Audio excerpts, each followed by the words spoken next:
बिस्मिल्लाहिर्रहमानिर्रहीम अल्हम्दुलिल्लाह रब्बिल आलमीन। या रब्बुल आलमीन तेरा शुक्र। मेरे प्यारे दोस्तों, मेरे प्यारे तालिब इल्मों, मेरे बेटों, मेरी बेटियों, मेरी बहनों, अस्सलामु अलैकुम।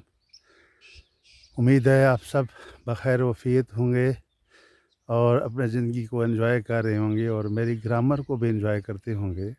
गुजारिश है कि अगर आपको ग्रामर अच्छी लगती है, कुछ समझ आती है, तो मुझे फ़ीडबैक थोड़ी-थोड़ी दे दिया करें, ताकि मैं प्रॉपरली इसको बढ़ाता रहूँ और आगे जाके मैं एक किताब लेकर, तो ताकि कोई चीज़ रह ना जाए, एक मुनज़्ज़म तरीके से एक पूरी ग्रामर के जो बेसिक चीज़ें हैं वो सारी हाइलाइट करूँ। तो दोस्तों, एक साथी ने रिक्वेस्ट की थी कि एक्टिव पैसिव पे थोड़ी-सी मैं रोशनी डालूँ। तो गुज़ारिश है कि एक्टिव पैसिव वॉइस, जब मैं आप जैसा स्टूडेंट था तो मैं कहा करता था यार कि ये पैसिव वॉइस बना क्यों है? कितना सादा सा सवाल था मेरा, और ज़हन ज़हन में मैं ये कुटता रहता था कि यार ये खुदा करे कि ये पैसिव वॉइस ना बना होता तो हम पता नहीं क्या कर जाते। तो एक्टिव से मुराद होती है चुस्त, पैसिव से मुराद होती है सुस्त।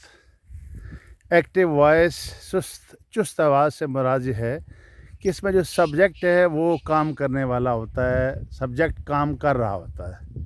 सब्जेक्ट तो हमेशा ही काम करने वाले को सब्जेक्ट कहते हैं, लेकिन कुछ फ़िक्रात ऐसे होते हैं जिनमें सब्जेक्ट काम नहीं कर रहा होता, जिनमें ऑब्जेक्ट पर सिर्फ काम हो रहा होता, सब्जेक्ट होता ही नहीं है।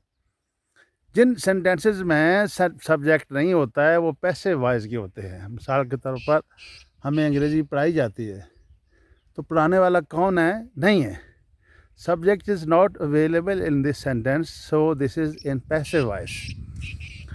उसे मार दिया गया है। मारने वाला कौन है? कोई पता नहीं। इसका मतलब है ये सेंटेंस जो पैसिव वॉइस का है, इसमें काम करने वाला अवेलेबल नहीं है। तो जिस फ़िक्रे में सब्जेक्ट अवेलेबल ना हो, वो फ़िक्रा पैसिव वॉइस का होता है। एक तो हमें ये समझ आ गई। तो एक्टिव वॉइस का फ़िक्रा, उसमें सब्जेक्ट काम कर रहा होता है, सब्जेक्ट होता है।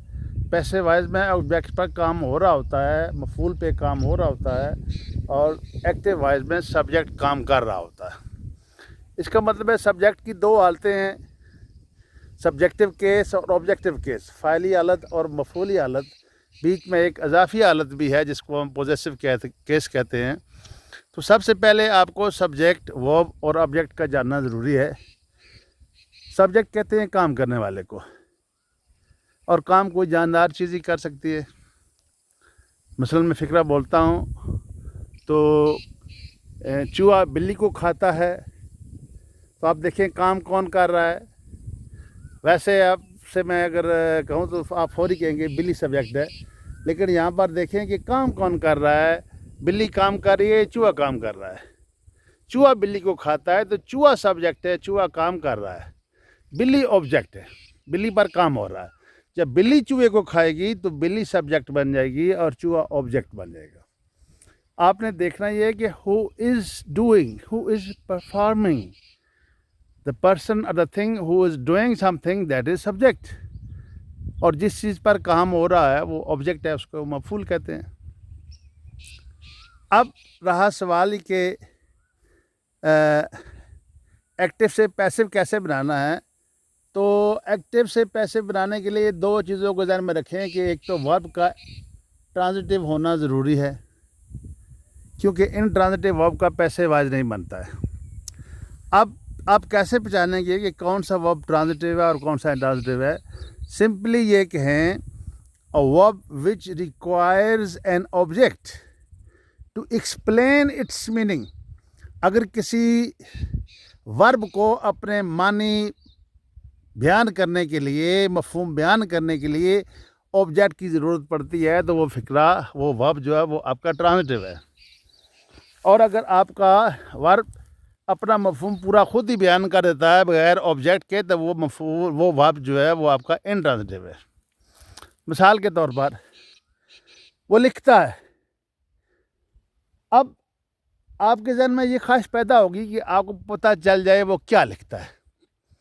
जब ऐसी सूरत हाल हो कि आपके ज़हन में तशनगी बाकी रह जाए, तो इसका मतलब है वो वर्ब, अब वो वर्ब ट्रांजिटिव है, इसको अपना मफ़हूम वाज़े करने के लिए, आपको सेटिस्फाई करने के लिए ऑब्जेक्ट की ज़रूरत है। तो आप अगर कहेंगे कि वो ख़त लिखती है तो तसल्ली हो जाएगी। इसका मतलब है लिखना जो है ट्रांजिटिव वर्ब है, वो जाता है या वो जाती है। एक और चीज़ है, में रख लें कि आप अपने दिल से दिल ही दिल में ना सवाल पूछें, जब कि मसलन मैं कहता ना वो ख़त लिखती है, तो आपके ज़हन में ये सवाल पैदा होता है ना, दिल करता है कि पता चले क्या लिखती है। तो आप ऐसा करें दिल ही दिल में कि आप समझें कि ये एक लड़की है और लड़की के वालिद से आपने पूछना है कि वो लड़की क्या लिखती है। अब अगर आप उसके वालिद साहब से ये सवाल पूछ सकते हैं तो इसका मतलब है ये वर्ब ट्रांजिटिव होगा। और अगर आपको सवाल पूछते में थोड़ी सी एजिटेशन है कि कहीं इसके अब्बू नाराज़ ना हो जाएं, तो इसका मतलब है ये वर्ब आपका इनट्रांजिटिव है, ये ट्रांजिटिव नहीं है। मिसाल के तौर पर वो लिखती है, आप उसके अब्बू से पूछते हैं वो क्या लिखती है, तो वो बता देते हैं, कोई ऐसी हर्ज वाली बात नहीं, वो ख़त लिखती है, वो एक मज़मून लिखती है।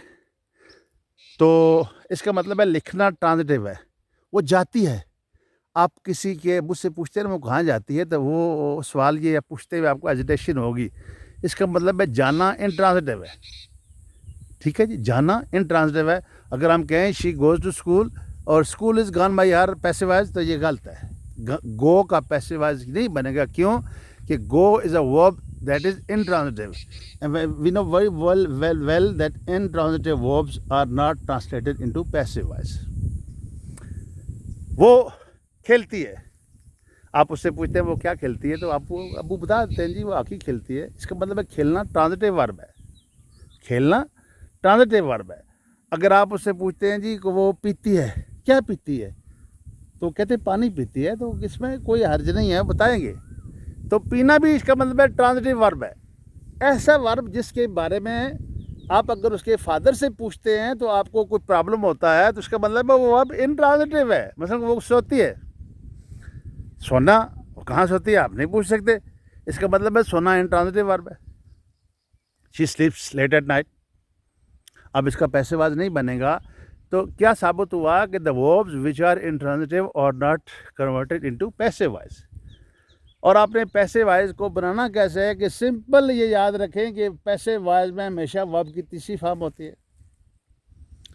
जब वर्ब की पहली फॉर्म वाले फ़िक्रे को आप पैसिवाइज में चेंज करेंगे तो आप याद ज़हन में रख लें कि is am are 3 helping verb हैं। इज़ एम आर, इज़ इस्तेमाल होता है वाहिद के लिए, सिंगुलर के लिए, ही शी इट के लिए।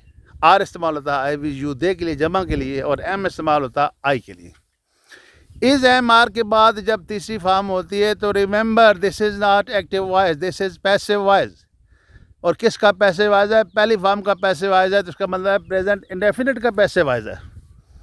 तो प्रेजेंट इंडेफिनिट सिंपली इसको जब हम पैसिव वॉइस में चेंज करते हैं तो हम सब्जेक्ट को मफूल बना देते हैं, मफूल से फिक्रा शुरू करते हैं। We begin with the object. मिसाल के तौर पर शी राइट्स अ लेटर, तो a letter is object. A letter is write wrote written by, जो सब्जेक्ट है उसकी ऑब्जेक्टिव केस कर दें, he his him she her. A letter is written by her. वो आम खाती है, शी ईट्स मैंगोज, तो मैंगोज ऑब्जेक्ट है, मैंगोज पहले आ जाएगा। Mangoes are eaten by her, mangoes are eaten by her. वो मुझे पढ़ाता है, ही टीचस मी। अब मी ऑब्जेक्ट है, इसको जब हम शुरू पे लगाएंगे सब्जेक्ट की जगह पर तो इसको सब्जेक्टिव केस भी देंगे। कोई मेहमान घर पे आ जाए तो उसको मेहमानों वाला सलूक किया जाता है, ना कि उसको जनाब ऐसे ही आज मेरा कोठली सैर हो भाई, ना जी ना। तो मी को जब आप सब्जेक्टिव जगह पर देंगे तो उसको सब्जेक्टिव हालत भी कराएंगे। मी की सब्जेक्टिव हालत है I am taught English by him. आगे समझ? तो हम नेगेटिव इसका कल पढ़ेंगे। सादा हमने ये समझा कि पैसिव वॉइस जब पहली फॉर्म का होता है प्रेजेंट इंडेफिनिट टेंस का, तो उसको हम इज़ एम आर के बाद वर्ब की तीसरी फॉर्म लगाते हैं। और नेगेटिव के लिए मैं कल बताऊंगा। तो सिंपली आप इसकी थोड़ी सी एक्सरसाइज करें। और आपने क्या सीखा जी कि in passive voice we have subject verb and object. Normally in active voice we start with subject and in passive voice we start with object. And in active voice, in the first form, when we use the first form, we need not use any helping verb before first form of the verb. First form always says that I shall come all alone. But in passive voice, there are three helping verbs, is, am, are, because third form requires a helping verb before it. Third form always requires helping verb before it. For example, he eats mangoes. Mangoes are eaten by him. Is am are के बाद आपने तीसरी form लगानी है और आई के साथ M लगाना है, ई शीट के साथ इज लगाना है, आई वी यू दे के साथ आर लगाना है। ये सिंपल सा है, बहुत आसान से पैसिव वॉइस है। आप थोड़ी सी एक्सरसाइज करें और लेट मी नो के are you learning something, should I change my attitude, should I change my ways, what should I do, please tell me so that you may enjoy and you may learn something। ठीक है जी, तो thank you very much gentleman, अपना ख्याल रखिएगा। अस्सलाम वालेकुम, मेरे लिए दुआ भी कीजिएगा हो सके तो।